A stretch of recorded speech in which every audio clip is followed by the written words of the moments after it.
कल से इंटरमीडिएट की परीक्षा शुरू हो रही है। इसको लेकर अधिकारियों ने कमर कस ली है। भागलपुर जिले में 50 परीक्षा केंद्र बनाए गए हैं। इन केंद्रों में 39,493 परीक्षार्थी शामिल होंगे। इसमें से 20,718 छात्र व 18,775 छात्राएं शामिल होंगी। शहर में 30, नौगछिया में 6, नाथनगर में 4, कहलगांव में 6 और सबौर में 4 केंद्र बनाए गए हैं। इसमें से 4 परीक्षा केंद्र आदर्श परीक्षा केंद्र है। केंद्रों पर सुरक्षा के पुख्ता इंतजाम रहेंगे। 2 बार परीक्षार्थी की जांच होगी। मजिस्ट्रेट की तैनाती रहेगी। सीसीटीवी कैमरे की निगरानी में परीक्षा होगी। इस बार परीक्षा केंद्र से 10 मिनट भी देर होंगे तो उन्हें केंद्र में प्रवेश करने नहीं मिलेगा। वहीं परीक्षार्थियों को सहूलियत भी दी गई है। दरअसल इस बार परीक्षार्थियों को जूता मोजा पहनने दिया जाएगा। जिला शिक्षा पदाधिकारी संजय कुमार ने परीक्षा केंद्रों का निरीक्षण किया। उन्होंने कहा कि सारी तैयारियां कर ली गई है। कदाचार मुक्त परीक्षा संपन्न कराया जाएगा। केंद्र में देरी से पहुंचने पर प्रवेश नहीं मिलेगा।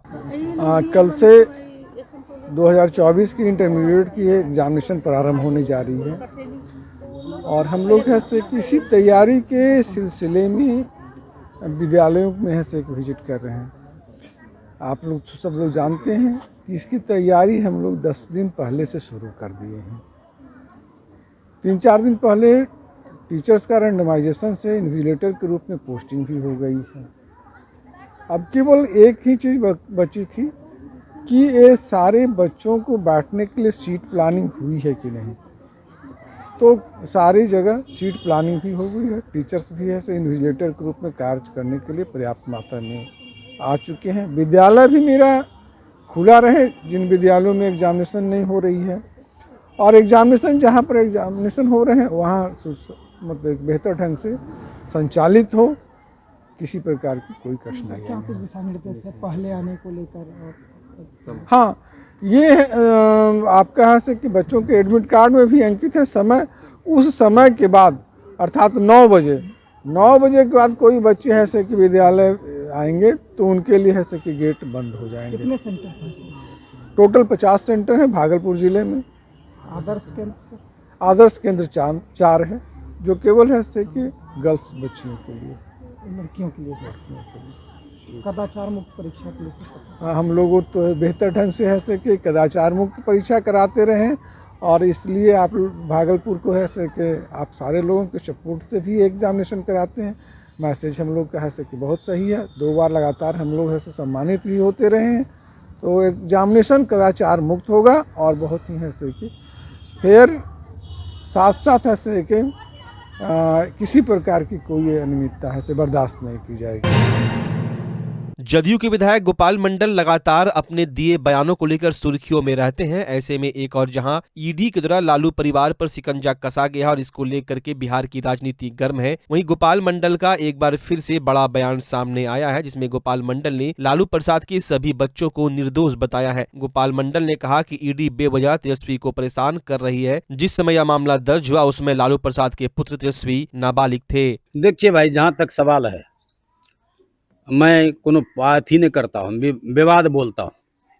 तेजस्वी पर जो ईडी ने ताना कस रहा है या पूछ रहा है, जिस टाइम में जमीन के एवज में नौकरी दिया हो लालू यादव ने, उस टाइम तो बहुत छोटा था, हॉस्टल में पढ़ता था, तो उसको झूठो नजरा रहे हैं। ये नहीं करना चाहिएगा। तेजस्वी बिल्कुल इनोसेंट है, निर्दोष है। कोई भी बच्चा निर्दोष है, सब बच्चा निर्दोष है, चाहे मिसा भारती हो, जो भी हो। दोषी हो सकते हैं लालू जी, राबड़ी जी, लेकिन उनके बाल बच्चे दोषी नहीं हो सकते हैं। उनके नाम पर जमीन लिया गया था। अरे उनके नाम पर लिया तो उनके बाप ने दिया, और उसको भी डी पूछे जो जमीन देके नौकरी लिया, उसको पूछवे नहीं करता है। हमको कोई अभी देने के लिए आएगा, ले लीजिए 5 करोड़ रख लीजिए, 1 मिनट देरी करेंगे, रखिए, लेंगे ना, रख लेंगे। कोई देने के लिए आएगा लक्ष्मी तो लेंगे नहीं। ईडी पूछे कि कोई पूछे।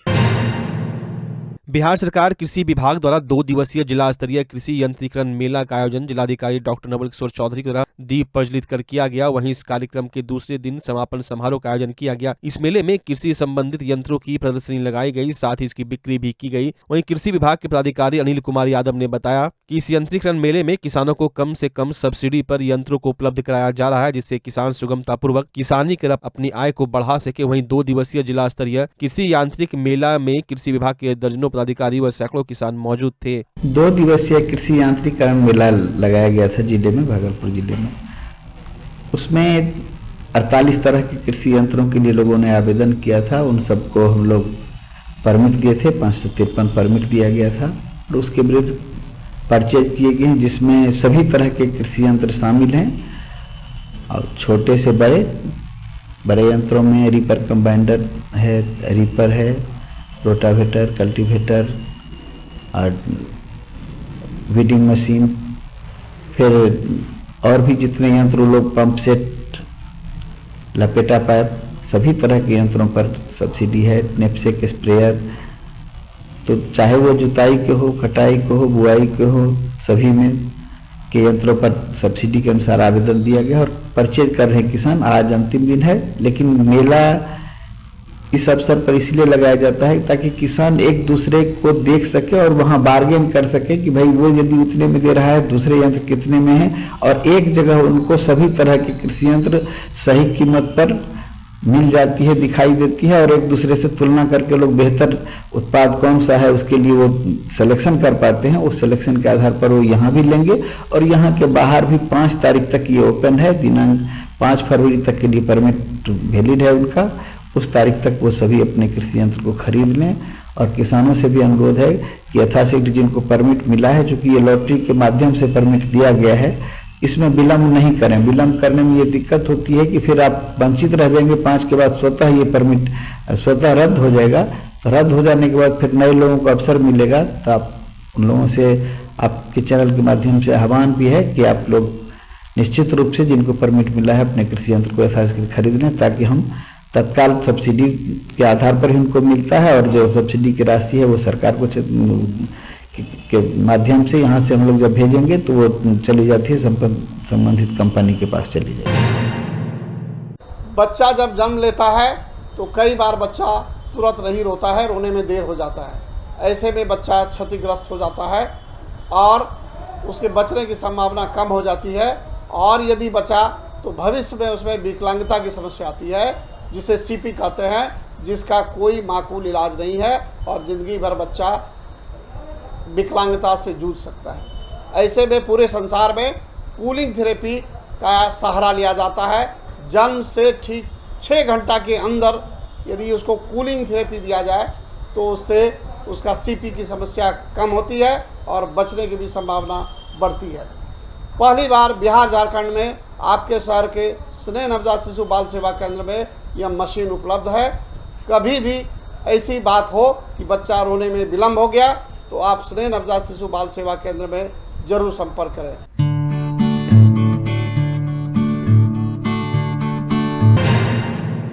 भागलपुर की जवाहरलाल नेहरू चिकित्सा महाविद्यालय अस्पताल मायागंज के कोरोना वार्ड में कार्य कर रही सुलोचना कुमारी की आज विदाई कर दी गई। इस विदाई समारोह में चिकित्सकों ने सुलोचना कुमारी को पुष्पगुच्छ देकर व सम्मान स्वरूप उपहार देकर उन्हें विदा किया। विदाई सह सम्मान समारोह में डॉक्टर राकेश कुमार, डॉक्टर हेमशंकर शर्मा के अलावा दर्जनों चिकित्सक व कर्मी मौजूद थे।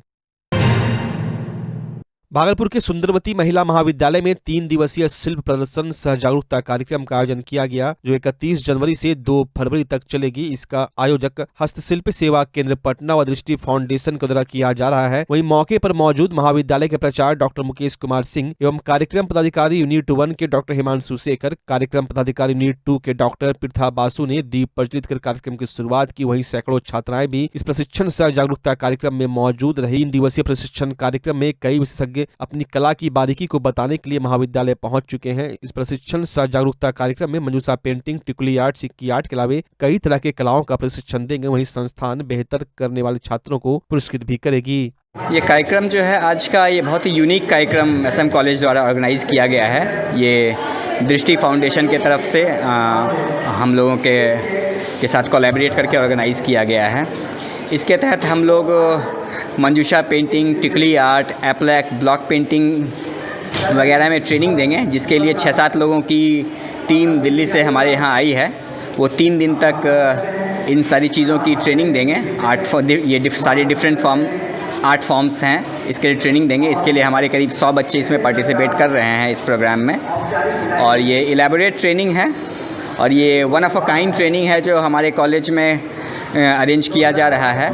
और ये लोगों के बच्चों के भविष्य के लिए बहुत अच्छा है। एक तरफ तो ये प्रोफेशनल लाइफ में आगे बढ़ने के लिए बेहतर है, एक अलग तरह का उद्यम सिखाता है बच्चों को, और दूसरी तरफ किसी भी आर्ट फॉर्म, किसी भी तरह के म्यूज़िक, आर्ट वगैरह से अगर बच्चे सीखे रहते हैं तो आने वाली ज़िंदगी में इन्हें बहुत ही सहूलियत हो जाती है अपने को। ये 3 दिन का हम लोग का ट्रेनिंग प्रोग्राम है, 3 दिनों का ट्रेनिंग प्रोग्राम है जो डेली दिन भर चलेगा हमारा।